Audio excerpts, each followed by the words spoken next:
আমার গল্পের নাম ৭ রঙের জাদুর স্কুল। জাদুর স্কুল। একটি ছোট্ট গ্রাম ছিল, নাম সোনাপুর। এখানে ৩ বন্ধু থাকত, মিষ্টি ইঁদুর, টুকটুকে চড়ুই আর ঝুমঝুম খরগোশ। একদিন বৃষ্টির পর আকাশে উঠল সুন্দর রংধনু। হঠাৎ রংধনুর মাঝখানে খুলে গেল এক রহস্যময় দরজা। ওরে, আকাশে দরজা খুলল! এই যে একেবারে অদ্ভুত। চলো দেখি ভেতরে কি আছে। হ্যাঁ, ভয় নেই, আমি সবার আগে যাব। তারা ৩ জন হাত ধরে ঢুকে গেল ভেতরে। চারদিকে ঝলমলে আলো আর ৭ রঙের সিঁড়ি।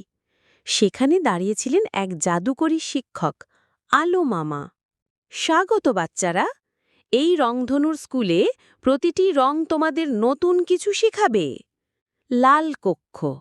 প্রথমে তারা ঢুকল লাল কক্ষে।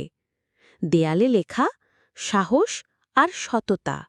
লাল রং শেখায় সত্যবাদিতা আর সাহস। আমি প্রতিজ্ঞা করছি, আর কখনো মিথ্যে বলবো না। নীল কক্ষ। এরপর তারা গেল নীল কক্ষে। সেখানে জলের শব্দ শোনা যাচ্ছিল। পানি ছাড়া জীবন নেই, পানি নষ্ট করবে না। তাহলে কল খোলা রেখে পানি ফেলা যাবে না। আমরা বৃষ্টির পানি জমাতে পারি। সবুজ কক্ষ। তৃতীয় কক্ষ সবুজ আলোয় ভরা। চারপাশে গাছপালা। সবুজ মানে প্রকৃতি। গাছ লাগাও, পৃথিবী বাঁচাও। আমি প্রতিদিন একটা গাছ লাগাবো। হলুদ কক্ষ। শেষে তারা ঢুকল হলুদ কক্ষে। সেখানে সবাই হাসছে, খেলছে। হলুদ মানে আনন্দ আর বন্ধুত্ব। হাসি খুশি থাকো, বন্ধুদের পাশে থেকো। বন্ধু ছাড়া জীবন একেবারেই ফাঁকা। হাসি হল সবচেয়ে বড় উপহার।